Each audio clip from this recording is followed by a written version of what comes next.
Hello guys, in today's video I'm going to show you how to sitemap on Squarespace.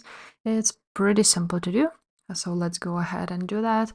Now, once you are on the Squarespace dashboard and you have your domain, you go ahead to settings, just click on settings, and then click domains, and again domains. And from here, as you can see, there is a domain of mine, so I want to click on it. And now you want to just copy this link or open it up on another tab.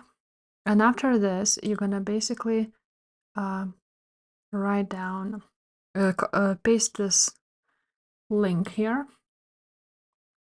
And let me just do this.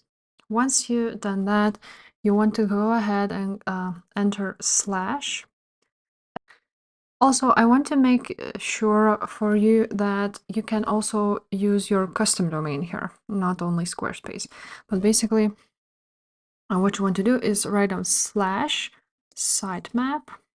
and XML, just like so. Now you want to copy this link and enter it into your tab, a new tab, or as I said, if you already opened a new tab, just add these. After .com, you want to add sitemap XML. And after this, here what's gonna pop up. So if this video was helpful, please leave a like, subscribe to this channel, and I will see you next time. Bye.